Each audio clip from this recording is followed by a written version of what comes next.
나팔을 내 입에 댈지어다. 원수가 독수리처럼 여호와의 집에 덮치리니 이는 그들이 내 언약을 어기며 내 율법을 범함이로다. 그들이 장차 내게 부르짖기를 나의 하나님이여 우리 이스라엘이 주를 아나이다 하리라. 우리가 이미 선을 버렸으니 원수가 그를 따를 것이라. 그들이 왕들을 세웠으나 내게서 난 것이 아니며 그들이 지도자들을 세웠으나 내가 모르는 바이며 그들이 또 그 은금으로 자기를 위하여 우상을 만들었나니 결국은 파괴되고 말리라. 사마리아여 네 송아지는 버려졌느니라. 내 진노가 무리를 향하여 타오르나니 그들이 어느 때에야 무죄하겠느냐. 이것은 이스라엘에서 나고 장인이 만든 것이라. 참신이 아니니 사마리아의 송아지가 산산조각이 나리라. 그들이 바람을 심고 광풍을 거둘 것이라. 심은 것이 줄기가 없으며 이삭은 열매를 맺지 못할 것이요 혹시 맺을지라도 이방 사람이 삼키리라. 이스라엘은 이미 삼켜졌은즉 이제 여러 나라 가운데 있는 것이 즐겨 쓰지 아니하는 그릇 같도다. 그들이 홀로 떨어진 들나귀처럼 아수르로 갔고 에브라임이 값주고 사랑하는 자들을 얻었도다. 그들이 여러 나라에게 값을 주었을지라도 이제 내가 그들을 모으리니 그들은 지도자의 임금이 지워준 짐으로 말미암아 쇠하기 시작하리라. 에브라임은 죄를 위하여 제단을 많이 만들더니 그 제단이 그에게 범죄하게 하는 것이 되었도다. 내가 그를 위하여 내 율법을 만 가지로 기록하였으나 그들은 이상한 것으로 여기도다. 그들이 내게 고기를 제물로 드리고 먹을지라도 여호와는 그것을 기뻐하지 아니하고 이제 그들의 죄악을 기억하여 그 죄를 벌하리니 그들은 애굽으로 다시 가리라. 이스라엘은 자기를 지으신 이를 잊어버리고 왕궁들을 세웠으며 유다는 견고한 성을 많이 쌓았으나 내가 그 성읍들의 불을 보내어 그 성들을 삼키게 하리라. 아멘.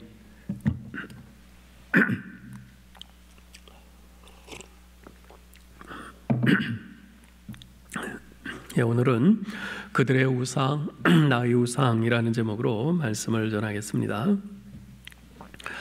오늘날 세계에서 가장 인기 있는 종교 지도자를 꼽는다면 아마도 로마 가톨릭의 프란체스코 교황과 더불어서 티베트 불교의 수장인 달라이 라마를 꼽을 수 있을 겁니다. 중국의 나라를 빼앗기고 떠돌아다니는 달라이 라마지만 그가 가는 곳마다 사람들이 막 몰려듭니다.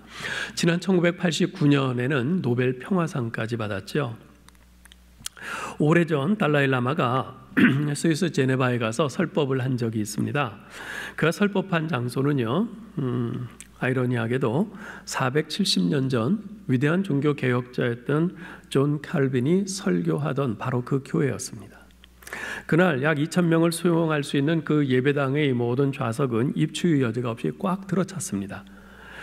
그것도 모자라서 이제 교회당 밖에 스피커를 설치해서 밖에서도 들을 수 있게 했는데 밖에만도 약 3,000명의 제네바 시민들이 와서 이 달라이 라마의 설법을 경청했다고 합니다. 다음 날 제네바 일간지에는 그 광경을 이렇게 보도했습니다.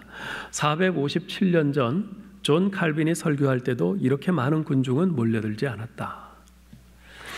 그 다음날 달라이 라마는 비행기를 타고 뉴욕으로 날아가서 센트럴 파크에서 설법을 했는데요. 그때도 역시 수많은 뉴욕 시민들이 몰려들어서 그의 설법에 귀를 기울였다고 합니다. 도대체 달라이 라마가 어떤 설법을 하길래 그가 가는 곳마다 사람들이 그토록 몰려드는 것일까요? 저는 달라이 라마의 설법을 들어본 적은 없습니다만 책을 통해 읽어본 그의 설법의 중심 주제는 행복론입니다. 달라이 라마의 행복론이라는 책을 보면 미국의 정신과 의사가 달라이 라마에게 이렇게 묻는 이야기로 시작합니다. 달라이 라마께서는 삶의 목표가 행복이라고 말합니다만 과연 당신은 행복합니까? 그러자 달라이 라마가 분명한 어조로 답을 합니다. 물론입니다. 의사가 다시 물어요. 우리 모두가 행복을 발견할 수 있을까요? 달라이 라마가 역시 간명하게 대답합니다. 그렇습니다. 누구나 가능합니다. 그러면서 한마디를 덧붙입니다. 인간은 누구나 다 행복해질 수 있는 능력을 자기 안에 가지고 있습니다. 마음 닫기만이 행복을 발견케 해줍니다. 자기 마음을 잘 닦는 것, 그것이 행복의 비결이라는 거죠. 이런 달라이 라마의 행복론은 행복이란 하나님과의 관계가 바로 세워져 있을 때 하나님이 주시는 축복이라고 하는 우리 기독교의 전통적인 생각을 뒤집어 엎는 것입니다. 쉽게 말하면 우리 인간이 행복하기 위해서는 더 이상 하나님이 필요 없다는 것이에요. 하나님 없이도 우리 인간은 마음만 잘 닦으면 얼마든지 행복할 수 있다는 겁니다. 이것은 권위와 절대적인 가치를 거부하는 포스트모던 시대에 살고 있는 우리 현대인들의 구미에 딱 들어맞는 사상입니다. 달라이 라마가 서구인들에게 그토록 인기가 있는 이유가 바로 다 이런 것이죠. 이런 달라이 라마의 행복론은 사실 그가 처음 주장한 것은 아닙니다. 그것은 아담과 하와의 타락 이래로 우리 인간의 역사 속에서 끊임없이 반복되어 온 주장입니다. 하나님 없이도 얼마든지 행복할 수 있어. 이것이 우리 인간 타락의 역사에 계속된 주장이에요. 그리고 그것은 호세아 당시의 북이스라엘에서도 다르지 않았습니다. 지난주에 살펴본 7장에서 이스라엘에 대한 징고를 예고하시면서 그 이유에 대해서 뭐라고 말씀하셨죠? 13절 14절 보면요, 화 있을진저 그들이 나를 떠나 그릇 같음이니라. 패망할진저 그들이 내게 범죄하였음이니라. 내가 그들을 건져주려 하나 그들이 나를 거슬러 거짓을 말하고 성심으로 나를 부르지 아니하였으며 오직 침상에서 슬퍼 부르짖으며 곡식과 새 포도주로 말미암아 모이며 나를 거역하는도다. 그들이 하나님을 떠나 그릇 같기 때문에 그들을 징계하신다는 겁니다. 근데 그들이 왜 하나님을 떠났습니까? 하나님 없이도 얼마든지 행복할 수 있다고 생각했기 때문입니다. 아니, 하나님이 없어야 더 행복하다고 생각했기 때문이에요. 하나님이 계시면 계속 이거 해라 저거 해라 그거 하면 안 된다 계속 간섭하니까 하나님이 있으면 마치 족쇄를 채는 것 같아요. 그래서 하나님이 없어야 난 더 자유롭고 더 행복할 수 있어, 이렇게 생각한 겁니다. 오늘 본문의 8장에서는 그들이 하나님을 떠난 구체적인 모습들을 보여주고 있습니다. 그리고 그 중심에는 바로 우상 숭배가 자리하고 있는 것을 봅니다. 여러분 1절을 우리 같이 한번 읽어볼까요? 나팔을 내 입에 댈지어다. 원수가 독수리처럼 여호와의 집을 덮치리니 이는 그들이 내 언약을 어기며 내 율법을 범함이로다. 나팔은요, 공동체의 위험을 알리는 신호였습니다. 따라서 나팔을 내 입에 대라, 이 말씀은 적국이 지금 이스라엘을 침략해 들어오는 바로 그런 상황이라는 것입니다. 하나님의 언약을 어기고 율법을 범한 이스라엘 백성들을 독수리가 덮치듯 적국이 덮치리라는 것입니다. 실제로 이스라엘은요, 처음에는 친 아수르 정책을 펼쳤지만 나중에는 아수르를 배신하고 애굽을 의지하다가 아수르의 살마네스 왕에게 멸망했습니다. 흥미로운 것은 원수가 갑작스럽게 쳐들어오는 것을 독수리가 덮치는 것으로 비유하고 있다는 것입니다. 여러분 출애굽기 19장 4절에 보면요, 하나님께서 이스라엘 백성을 독수리 날개로 업어옴과 같이 애굽에서 구원하셨다고 말을 합니다. 출애굽시킨 것을 그와 같이 독수리 날개로 업어옴과 같이 하셨다, 이렇게 비유하고 있는 거죠. 그러나 그 후에 하나님께서는 만일 이스라엘이 하나님께서 주신 풍족함에도 불구하고 자기 하나님 여호와를 기쁘게 섬기지 아니하면 적국을 보내서 그들을 치겠다고 말씀하시는데 그것을 신명기 28장 49절에서 이렇게 표현을 하세요. 곧 여호와께서 멀리 땅 끝에서 한 민족을 독수리가 날아오는 것 같이 너를 치러 오게 하시리니 이는 내가 그 언어를 알지 못하는 민족이요 그 용모가 흉악한 민족이라. 애굽에서 종살이하던 이스라엘 백성들을 독수리가 업어옴같이 그들을 하나님께서 구원하셨는데 그 하나님의 은혜를 잊고 하나님을 버리고 떠나면 하나님께서 이번에는 다른 한 이방 민족을 독수리가 날아오는 것 같이 하여 그들을 치고 징계하시겠다 말씀하시는 것입니다. 그 말씀대로 호세아 당시 북이스라엘은 아수르에게 도움을 구하다가 도리어 침략을 당하죠. 아수르와 독수리같이 이스라엘을 덮친 것입니다. 하나님보다 이방을 의지하는 이스라엘의 외교 정책이 하나님의 무서운 심판으로 떨어지는 바로 그런 도구가 되고 만 것입니다. 사랑하는 성도 여러분, 우리가 여기서 이러한 교훈을 좀 마음에 잘 새길 필요가 있어요. 내가 하나님을 의지하는 대신 의지하는 다른 그것으로 하나님께서는 바로 우리를 징계하시고 심판하신다. 이 교훈을 마음에 잘 기억하실 수 있기를 바랍니다.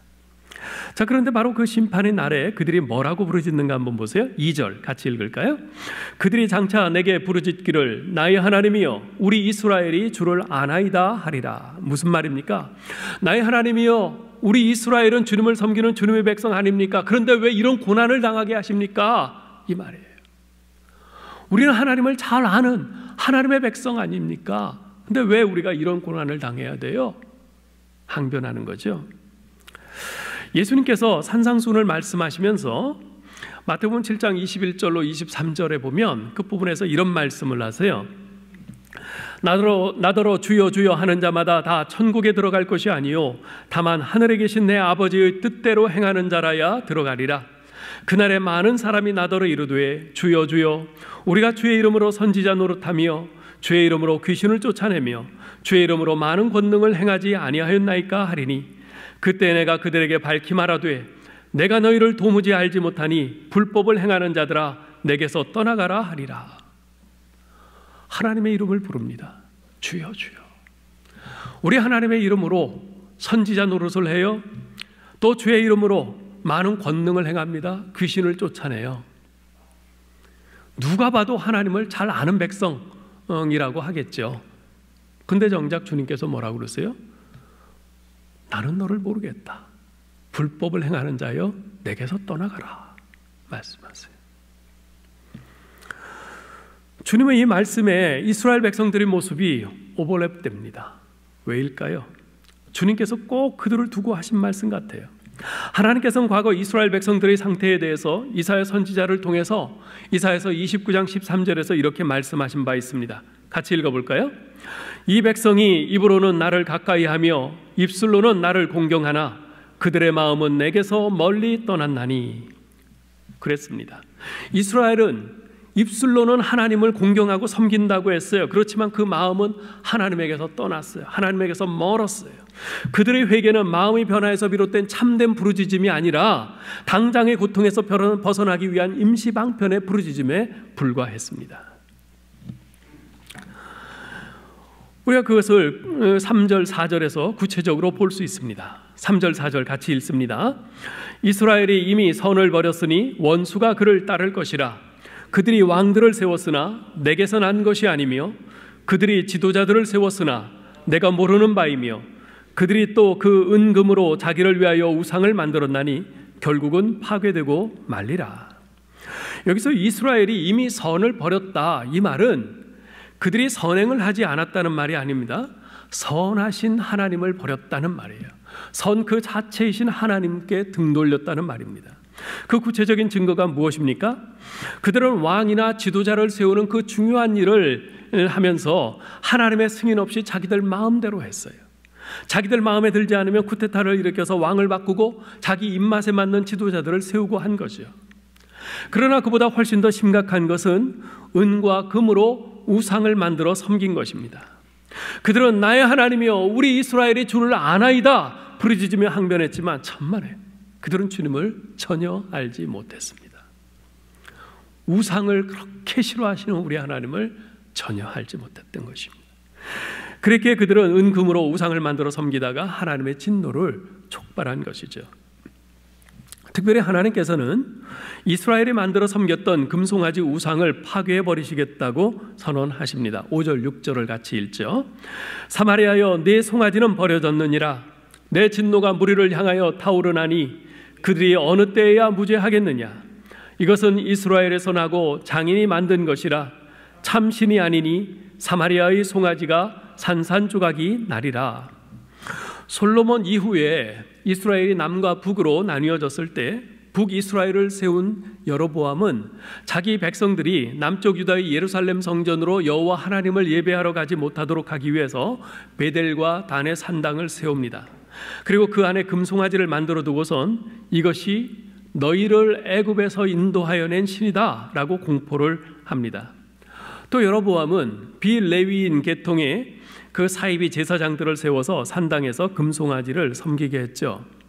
오늘 본문 11절에 보면요, 에브라임은 죄를 위하여 제단을 많이 만들더니 그 제단이 그에게 범죄하게 하는 것이 되었도다 라고 말씀을 합니다. 이것은 바로 에브라임 사람인 여로보암이 베델과 단을 비롯한 곳곳에 많은 제단들을 만든 것을 지적하는 말씀입니다. 결국 그 제단들이 이스라엘 백성들로 하여금 우상 숭배의 죄를 범하게 하는 온상지가 된 거죠. 그렇게 북이스라엘은 시작부터가 잘못된 터 위에 세워졌습니다. 그리고 기원전 722년 아수르에 의해서 멸망당할 때까지 북이스라엘의 금송아지 숭배는 계속되었죠. 근데 사실 이 금송아지 숭배는요, 여로보암이 시초는 아닙니다. 더 거슬러 올라가면 그것은 출애굽 때부터 이미 시작되었던 것을 봅니다. 모세가 이스라엘 백성들을 이끌고 출애굽해서 시내산에 와서 자신은 십계명을 받으러 올라갔어요. 백성들은 산 아래 남아 있었죠. 근데 모세가 올라간 지 몇십일이 되도록 안 내려오니까 백성들이 모세가 죽었나 보다 그렇게 생각하고는 아론을 부추겨서 금송아지를 만들게 합니다. 그리고는 이것이 우리를 애굽에서 인도하여 낸 신이다 하면서 그때부터 금송아지 숭배가 시작됐습니다. 근데 과연 이 말씀이 오늘 우리들과는 전혀 무관한 말씀일까요? 우리는 종종 광야에서 이 금으로 우상을 세웠던 이스라엘 백성들을 아주 쉽게 조롱합니다. 어떻게 저렇게 엄청난 홍해의 기적을 보고도 그들은 저렇게 형편없을 수가 있지? 도대체 저 패역한 이스라엘 백성들 도무지 이해할 수가 없어. 우리가 이런 말을 자주 합니다. 근데 사실 지금 우리라고 해서 이스라엘 백성들을 그렇게 비난할 처지일까 생각해 보면 꼭 그렇지만도 않은 것 같아요. 우리는요, 우리 안에 있는 우상들에 대해서는 상당히 관대합니다. 물론 우리는 금부지를 녹여서 물질적인 이런 금송아지 신상을 만들어 섬기지는 않습니다. 그렇다고 해서 우리에게 우상이 없을까요? 6절에서 뭐라고 합니까? 우상에 대해서 이렇게 말해요. 우상은 이스라엘에서 나고 장인이 만든 것이라 참신이 아니니라 라고 말씀해요. 그렇습니다. 우상이란 우리 인간에 의해서 만들어진 거짓 신입니다. 우리 인간이 만든 것이에요. 인간은 필요에 따라서 신을 만들고 그것을 숭배합니다. 그리고 이제까지 신을 만드는 방법도 갈수록 아주 점점 정교해져 왔습니다. 전에는 자연물이나 자연현상을 있는 그대로 그렇게 숭배했었는데요, 이제는 복잡하고 아름다운 형상 또는 이론으로 아주 체계화해서 그렇게 섬깁니다. 호세아 당시 이스라엘 사람들이 만들어 섬기던 송아지는요, 그 금송아지는 모세 때 이스라엘이 만든 금송아지나 여로보암 시절에 만든 금송아지보다도 훨씬 더 세련된 것이었습니다. 하지만 촌스럽든 세련되었든 우상의 본질은 똑같아요. 그 우상의 본질은 인간에 의해서 만들어졌다는 것입니다. 만들어진 신과 이에 대한 숭배는요, 결코 생명을 살리지 못합니다. 여러분, 우리 그리스도인들이 어떤 사람입니까? 우리는요, 거듭남이란 큰 기적을 체험한 사람들입니다. 사실 이 거듭남의 기적이라고 하는 것은 이스라엘 백성들이 그 홍해를 건넌 것보다도 더 큰 기적입니다. 그것은 영적으로 죽었던 사람들이 단번에 살아나는 것이고요. 그래서 2000년 전 저 지구 반대편 팔레스틴 땅에서 십자가에 달려 죽은 예수라는 33세 된 그 청년의 죽음이 바로 지금 나의 죄 용서와 구원을 위한 죽음이라는, 상식적으로는 도저히 믿을 수 없는 그 말이 믿어지는 기적인 것입니다. 사실 여러분 믿어지세요? 2000년 전에 저 팔레스틴 땅에서 죽은 그 33살 먹은 그 예수라는 청년, 그 청년의 죽음이 2000년 후 지금 나의 죄를 용서하고 내 생명을 살리는 그런 죽음이었다. 이게 상식적으로는 믿어지지 않는 것입니다. 그런데 우리가 하나님의 은혜로 거듭남으로 말미암아 이제 그것이 믿어져요. 그러니 이게 얼마나 엄청난 기적입니까? 하지만 그러한 거듭남의 기적을 체험한 우리조차도 사실은 우리 안에 또 다른 금송아지들을 가지고 있어요. 사도 바울은 우상 숭배에 관해서 골로새서 3장 5절에서 이렇게 말합니다. 같이 읽어보죠. 그러므로 땅에 있는 지체를 죽이라. 곧 음란과 부정과 사욕과 악한 정욕과 탐심이니 탐심은 우상 숭배니라. 사도 바울은 탐심이 곧 우상숭배라고 이렇게 말을 합니다. 이렇게 볼 때 우리 안에 금송아지가 없다, 우상이 없다 말할 사람이 있을까요? 우리는 단지 이 탐심이 눈으로 볼 수 있는 금송아지가 아니라는 이유만으로 그것이 우리 인간의 자연스러운 본성일 뿐이다, 우상이 아니다, 이렇게 용납해버리곤 합니다. 오늘날 수많은 사람들이 사로잡혀 있는 것들을 한번 보세요. 돈을 비롯해서 주위 사람들로부터 받는 칭찬, 명예, 좋은 집, 좋은 차, 성, 권위, 학위, 좋은 직업, 성취감, 취미, 스포츠, 연예인, 지식에 대한 욕구, 건강, 외모에 대한 욕구 등등, 이 모두가 우리 마음 가운데 있는 금송아지가 될 수 있습니다.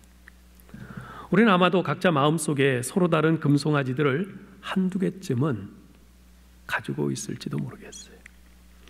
사실 오늘날 우리가 살아가고 있는 이 세상이라는 광야는 하나님에 대한 사랑과 세상에 대한 사랑이 충돌하는 전쟁터라고 말할 수 있습니다.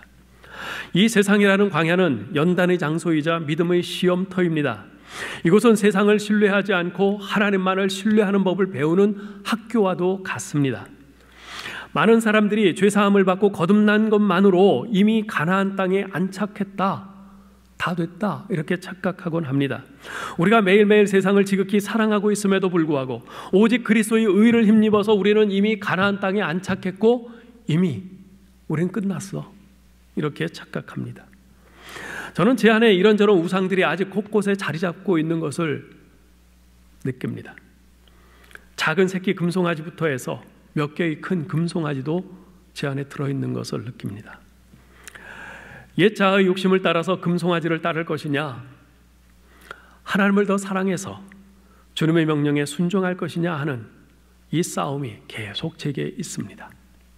그리고 오늘 하루 하나님이 내려주시는 이 만나를 먹고 감사하면서 만족할 것이냐, 아니면 애굽에서 먹던 그 고기를 찾아 헤맬 것이냐 하는 그 싸움도 계속 제 안에 있음을 느낍니다. 우리 모두에게 이런저런 금송아지, 우상이 있음을 부인할 수 없습니다. 그런데 이와 관련해서 우리가 한 가지 심각하게 오해하고 있는 것이 있습니다. 우리는 내 안에 있는 욕심, 즉 금송아지를 따를 것인가 아니면 하나님의 말씀을 따를 것인가 하는 이 문제를 내 자신을 위한 삶을 살 것인가 아니면 하나님을 위한 삶을 살 것인가 라는 문제로 오해한다는 것입니다. 무슨 말이냐면요, 내가 내 안에 금송아지, 탐욕을 쫓아 사는 것은 내 자신을 위한 삶이요, 반대로 그것을 버리고 하나님의 말씀에 순종해서 사는 것은 하나님을 위한 삶인 것처럼 생각한다는 것입니다. 정말 그렇습니까? 내 안에 우상을 쫓아가는 것은 내 자신을 위한 것이고 하나님의 말씀을 쫓아가는 것은 하나님을 위한 것입니까? 그렇지 않습니다. 그것은 오해입니다. 많은 사람들이 그렇게 오해하기 때문에 예수 믿으면 자유가 없어지고 자신의 삶이 제한된다고 느껴요. 하나님께서는 오늘 본문에서 그러한 오해를 분명히 지적해 주십니다. 여러분 4절 보세요. 4절 중반부터 보시면 그들이 또 그 은 금으로 자기를 위하여 우상을 만들었나니 결국은 파괴되고 말리라 그래요. 12절도 보세요. 내가 그를 위하여 내 율법을 만 가지로 기록하였으나 그들은 이상한 것으로 여기도다. 자, 4절에서 이스라엘 백성들이 우상을 만든 이유가 뭐라고 합니까? 자기를 위하여. 이스라엘 백성들 자기를 위해서 우상을 만들었다고 그래요. 자, 12절은 하나님이 하신 말씀인데요, 하나님께서 이스라엘 백성들에게 율법을 기록해 주신 이유가 뭐라고요? 그를 위하여. 여기서 그는 이스라엘을 말합니다. 이스라엘을 위해서 하나님께서 율법을 만 가지로 기록해 주셨다고 말씀합니다. 우상을 이스라엘이 만든 이유도 자기를 위해서고 하나님께서 이스라엘에게 율법을 주신 것도 이스라엘을 위해서라는 것이에요. 그러니 그 율법을 지키는 것은 누구를 위한 삶이에요? 자기를 위한 삶이에요. 그 율법을 지키면 자기가 복된 삶을 살게 되는 것이죠. 그런데 이스라엘 백성들은 그 율법을 자신들과 관계없는 이상한 것으로 여기고 버렸어요. 이 율법을 지키며 사는 삶은 자기 자유를 구속당하고 자기 삶에 손해를 보는 것 같이 정말 자기의 삶이 비참해지는 것 같은 그런 생각을 가지고 이상하게 생각하고 버린 것입니다. 그리고는 우상을 만들어 섬겼어요. 그것이 자신들을 위하는 것이라고 생각을 했습니다. 그 결과가 뭡니까? 파멸입니다. 사랑하는 성도 여러분, 우리는 모두 행복하게 살기를 원합니다. 그것이 잘못된 것은 아닙니다. 그렇다면 우리는 이런 질문을 던져야 합니다. 나는 나의 행복을 위해서 무엇을 추구하고 있는가? 그리고 그 질문과 더불어 한 가지 질문을 추가해야 합니다. 내가 나의 행복을 위해 추구하고 있는 이것이 진짜 나를 행복하게 할 수 있는 것이라고 자신할 수 있는가? 우리는 아무도 자신할 수 없습니다. 이제까지 우리가 그토록 간절히 원하고 있는 돈을 비롯한 내 마음에 이런저런 원하는 그것들의 그 결국을 살펴볼 때 정말 그것들이 우리를 행복하게 하리라 이렇게 확신을 가질 수가 없는 겁니다. 우리가 알아야 할 사실은요, 우리가 우리 자신의 행복을 원하는 것보다도 더 하나님께서 우리의 행복을 원하신다는 사실입니다. 왜냐하면 하나님께서는 우리를 지극히 사랑하시는 아버지이시기 때문에 그렇습니다. 하나님께서는 자기의 독생자를 우리를 위해서 십자가에 죽게 하실 정도로 우리를 그렇게 사랑하시는 분이시기 때문에 그렇습니다. 또 하나님께서는 우리를 진정 행복하게 하는 길이 무엇인지를 아시는 무궁한 지혜의 소유자이기도 하세요. 그래서 하나님께서 우리에게 당신의 말씀을 주신 것이죠. 하나님의 말씀은 생명의 길이요 행복한 삶의 길잡이입니다. 그래서 말씀이신 예수님께서 자신이 이 땅에 오신 목적에 대해서 이렇게 말씀하시죠. 요한복음 10장 10절 같이 읽어볼까요? 내가 온 것은 양으로 생명을 얻게 하고 더 풍성히 얻게 하려는 것이라. 이렇듯 선하신 하나님을 버리고 하나님의 언약을 어기며 하나님의 율법을 범한 이스라엘에게 임할 결국은 무엇이라고 말씀합니까? 3절 이스라엘이 이미 선을 버렸으니 원수가 그를 따를 것이라. 7절도 보세요. 그들이 바람을 심고 광풍을 거둘 것이라. 심은 것이 줄기가 없으며 이삭은 열매를 맺지 못할 것이요 혹시 맺을지라도 이방 사람이 삼키리라. 이스라엘이 풍요를 바라면서 행한 헛된 일, 곧 금송아지 우상 숭배로 인해서 그들이 결국 얻게 된 것은 이방 사람들에게 삼켜지는 것, 곧 나라의 멸망뿐이라는 것입니다. 또한 하나님 대신 이방 나라들을 의지한 결과에 대해서 이렇게 말씀하세요. 8절 보세요. 이스라엘은 이미 삼켜졌은즉 이제 여러 나라 가운데에 있는 것이 즐겨 쓰지 아니하는 그릇 같도다. 이스라엘은 즐겨 쓰지 않는 그릇처럼 국제 정세 속에서 소외될 것입니다. 마치 없는 나라 취급당하게 될 것이라는 겁니다. 이스라엘은 절묘한 외교 정책으로 강대국 사이에서 이득을 취하려고 했지만 도리어 이방 나라들에게 삼켜져서 가진 것을 모두 빼앗기고 말았습니다. 9절 10절도 읽어볼까요? 그들이 홀로 떨어진 들나귀처럼 아수르로 갔고 에브라임이 값주고 사랑하는 자들을 얻었도다. 그들이 여러 나라에게 값을 주었을지라도 이제 내가 그들을 모으리니 그들은 지도자의 임금이 쥐어준 짐으로 말미암아 쇠하기 시작하리라. 하나님께서는 에브라임, 즉 이스라엘이 아수르에 간 것은 곧 돈을 주고 연애하는 자들을 얻는 음행과 같다라고 말씀을 하세요. 그러면서 그들 곧 여러 나라를 모아서 오히려 이스라엘을 치게 할 것이다 말씀하십니다. 13절 보십시오. 그들이 내게 고기를 제물로 드리고 먹을지라도 여호와는 그것을 기뻐하지 아니하고 이제 그들의 죄악을 기억하여 그 죄를 벌하리니 그들은 애굽으로 다시 가리라. 그들이 아무리 하나님께 제사를 드린다 해도 그들이 하나님께서 주신 율법을 이상한 것으로 여기면서 불순종하는 한 그들은 하나님의 진노를 피할 수 없을 것이라고 하십니다. 그러면서 그들은 애굽으로 다시 가리라 하세요. 애굽으로 다시 간다는 말이 뭡니까? 그들이 출애굽 전에 애굽에서 어떻게 지냈어요? 노예로 지냈어요. 바로 그들이 포로로 끌려가서 그처럼 종살이하게 될 것이라는 말씀이죠. 또 14절 보십시오. 이스라엘은 자기를 지으신 이를 잊어버리고 왕궁들을 세웠으며 유다는 견고한 성읍을 많이 쌓았으나 내가 그 성읍들의 불을 보내어 그 성들을 삼키게 하리라. 하나님께서는 그들을 창조하시고 택하여 세우신 하나님을 잊고 부패한 왕들에게 의지했던 그 이스라엘과 견고한 성읍에 의존한 유다에 불을 보내셔서 그 성들을 삼키게 하시겠다고, 그렇게 심판하시겠다고 선언하십니다. 하나님을 버리고 우상을 만들어 섬긴 이스라엘의 결국입니다. 이제 말씀을 맺겠습니다. 오늘 본문에서 우리는 이스라엘이 하나님을 버린 구체적인 모습을 보았습니다. 그 중심에는 우상 숭배가 자리하고 있었습니다. 인간의 타락 이래로 우상 숭배는 없던 적이 없습니다. 항상 있어 왔습니다. 왜냐하면 하나님을 떠난 인간에게는 하나님을 대신할 그 무엇, 의존할 그 무언가가 필요했기 때문에 그렇습니다.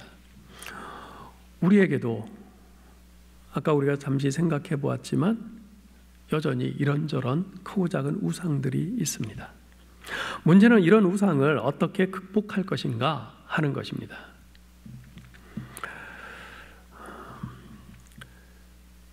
우리가 출애굽기 32장 20절에 보면요, 출애굽한 이스라엘 백성들이 아론을 부추겨서 그 금송아지 우상을 만들었을 때 하나님의 종 모세가 십계명을 받아서 내려와서 보고 그것을 십계명 돌판을 던져서 부수지 않습니까?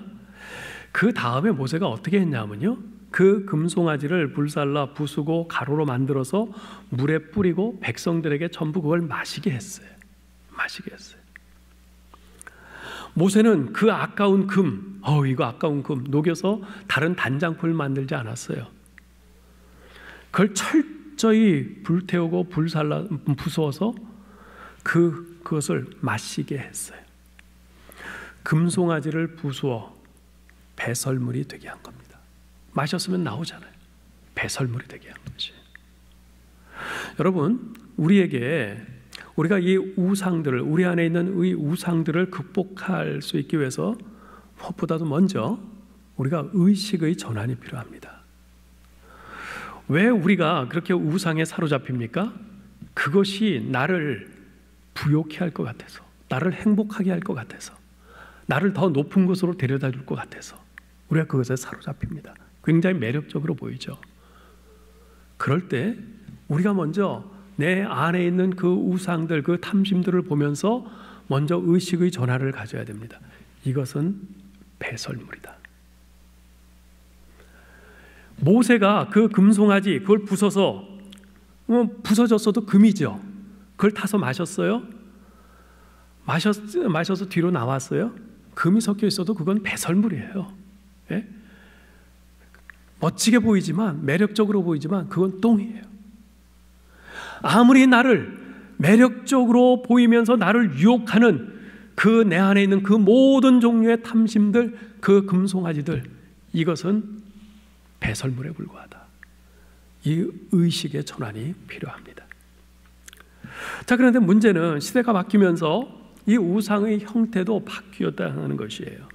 전에는 눈에 확연히 보이는 우상이었다면 오늘은 눈에 보이지 않는 그 우상들이 우리를 장악하고 있습니다. 자, 이 많은 탐심들이 우리 안에서 우리를 계속 우리 마음을 빼앗고 우리로 하여금 그것을 붙잡도록 그렇게 하고 있는데요. 그래서 어떻게 극복하고 제거할 수 있는가? 첫째는 이제 의식의 전환이 필요하다고 그랬는데, 그 다음으로 중요한 것은요, 뭐냐면, 여러분, 이 관건은 이거예요. 세상을 향한 욕구, 이 탐심이 너무 큰 것이 문제가 아니라 하나님을 향한 욕구가 너무 약한 것이 문제라는 것이에요. 내 안에 이 세상을 향한 탐심이 너무 커서 내가 그것을 떨쳐버리지 못하는 것이 아니라 상대적으로 하나님을 향한 욕구가 너무 약하고 작기 때문에 내가 그 탐심들, 그 우상들을 극복하지 못하고 있다는 겁니다. 여러분, 은혜가 떨어지면 세상의 입맛을 다시고 다시 유혹에 노출됩니다. 그러나 강력한 은혜를 받으면, 그 강력한 은혜가 나를 감싸면 그 어떤 것에도 마음이 흔들리지 않습니다. 우리 안에 있는 세상을 향한 욕망을 억누르고 다스리는 거 쉽지 않아요. 우리가 경험해서 압니다.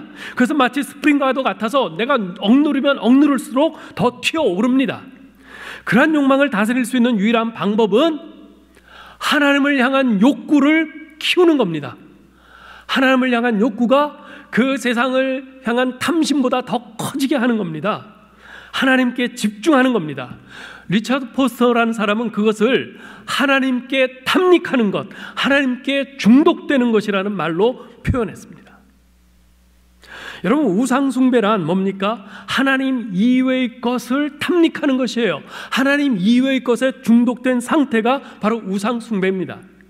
그런 우상숭배에서 벗어날 수 있는 한 가지 길은 내가 하나님께 탐닉하고 하나님께 중독되는 것입니다. 하나님께 중독된다는 것을 달리 표현하면 곧 하나님의 은혜로 나를 감싼다는 것이에요. 하나님의 은혜를 받으면 예전에는 좋아 보이던 것이 더 이상 좋아 보이지 않습니다. 하나님의 은혜로 나를 감싸면 예전에 눈독 들이던 것들이 시시해 보입니다. 거룩한 무관심이 생깁니다. 하나님의 은혜로 인해서 충만해지기 때문에 그렇습니다. 그렇기 때문에 우리가 결사적으로 하나님의 은혜를 사모해야 합니다. 하나님의 은혜를 사모해야 합니다. 매일 여러분 기도하실 때 하나님 제게 은혜를 주옵소서, 하나님 제가 더 이상 세상의 탐심에 눈독 들이지 않도록 하나님 은혜로 저를 감싸 주옵소서 기도해야 합니다. 지금 코로나19로 인해서 벌써 한 달째 교회에서 모이지 못하고 있습니다. 며칠 전 어느 교우분과 통화하는데 그분이 그러세요. 목사님, 이러다가 신앙이 떨어질까 봐 걱정이에요. 아마도 많은 분들이 비슷한 염려를 하고 계실 줄 압니다. 그래서 교회에서는 주일 예배를 비롯해서 수요 예배, 매일 새벽 예배를 온라인으로 제공해 드리고 있습니다. 또한 지난 수요일부터는 예배 모범이라는 주제로 온라인 특강을 제공해 드리고 있습니다. 그렇지만 아무래도 매주 교회에 모여서 함께 예배드리고 함께 성경 공부하고 함께 교제하고 함께 봉사하면서 신앙생활하던 그 방식에 익숙해 있던 우리들이기에 각자 집에서 온라인으로 혼자 예배드리고 신앙생활하는 것이 쉽지 않습니다. 또 성에 차지도 않습니다. 그러나 어차피 신앙생활을 잘 하기 위해서는 훈련이 필요한데요, 신앙훈련의 가장 근본이자 핵심이 되는 것은 개인 경건 훈련입니다. 개인 경건 훈련이에요. 개인적으로 매일 규칙적으로 말씀을 읽고 묵상하고 공부하고 기도하는 거죠. 이건 누가 해줄 수 있는 게 아닙니다. 그런데 이 신앙훈련의 가장 근본이자 핵심인 개인 경건 훈련을 성실하게 잘하는 사람을 찾아보기가 의외로 쉽지가 않습니다. 그래서 우리가 함께 모여서 신앙생활하는 것에 익숙해 있어서 그렇습니다. 함께 모였을 때는요, 예배도 잘 드려요, 성경 공부도 열심히 합니다, 봉사도 잘합니다. 그런데 주위에 사람들이 없을 때, 나 혼자 있을 때는 성경도 잘 안 읽게 되고 예배도 잘 못 드리고 성경 공부도 등한히 합니다. 기도도 잘 못해요. 봉사도 잘 안 합니다. 그래서 어쩌면 이번 코로나19 사태는 이러한 우리에게 하나님께서 주시는 기회가 아닐까 하는 생각이 듭니다. 어떤 기회요? 개인 경건 훈련에 힘쓸 수 있는 기회예요. 함께 모였을 때 그 분위기에서 열심히 예배드리고 열심히 기도하고 열심히 성경 공부하는 것도 좋지만, 이렇게 함께 모이지 못하는 상황이 되었을 때 이때를 하나님께서 주신 개인 경건의 훈련의 기회라고 생각하고 받아들이는 겁니다. 그래서 하나님께 집중해서 하나님을 탐닉하고 하나님께 중독될 기회로 삼는 것입니다. 그래서 이번에 우리 모두가 다 각자 개인적으로 좀 목표를 새롭게 정하면 좋을 것 같아요. 난 이번 기회에 성경을 한번 일독하겠어. 난 이번 기회에 매일 말씀 묵상을, 큐티를 빠지지 않고 하겠어. 난 이번 기회에 매일 30분씩 이 코로나 사태로 인해서 힘들어하고 있는 분들 위해서 중보기도 하겠어. 난 이번 기회에 우리가 암송할 고린도전서 13장과 요한일서 4장을 암송해 보겠어. 이런 목표를 정하는 겁니다. 그러면서 개인 경건 훈련에 힘쓰는 겁니다. 여러분, 금단 현상이란 말 아시죠? 지속적으로 사용하던 물질을 갑자기 쓰지 않거나 사용량을 줄일 경우에 생기는 생리적이고 심리적인 현상입니다. 금단 현상을 일으키는 대표적인 그 기호품에는 술, 담배 뭐 이런 게 있죠. 뭐 마약도 있고요. 대개는 이런 물품의 공급이나 섭취가 줄어들 경우에 몸을 떨게 되거나 극도로 예민해지고 불안해지는 그런 금단 현상을 겪게 됩니다. 그런데 이 금단 현상을 거꾸로 우리 신앙생활, 특히 우리가 말씀 생활과 기도 생활 등 개인 경건 훈련에 적용해 보면 어떨까 하는 생각이 듭니다. 하루도 말씀을 읽지 않으면 보고 싶어서 못 견디겠는 그런 금단 현상이 일어날 수 있도록, 하루도 내가 30분 이상 내가 중보기도 하지 않으면 하나님과의 대화가 끊기고 하나님과의 거리가 멀어진 것처럼 불안해지는, 답답해지는 은혜로운 금단 현상. 지금이 바로 이런 은혜로운 금단 현상을 경험할 그런 기회가 되었으면 좋겠어요. 지금 온 국가적으로 사회적 거리두기를 캠페인하고 있습니다. 이 사회적 거리두기로 인해서 교회에 모이는 것이 물리적으로 어려워진 이때를 오히려 개인 경건 훈련과 하나님께 더욱 집중하는 하나님과의 거리 좁히기의 기회로 삼으면 좋겠습니다. 그로 인해서 조만간에 우리가 다시 모였을 때 서로가 더욱 성장한 그 모습을 보면서 다 함께 즐거워하며 주님을 예배할 수 있게 되기를 주님의 이름으로 축원합니다.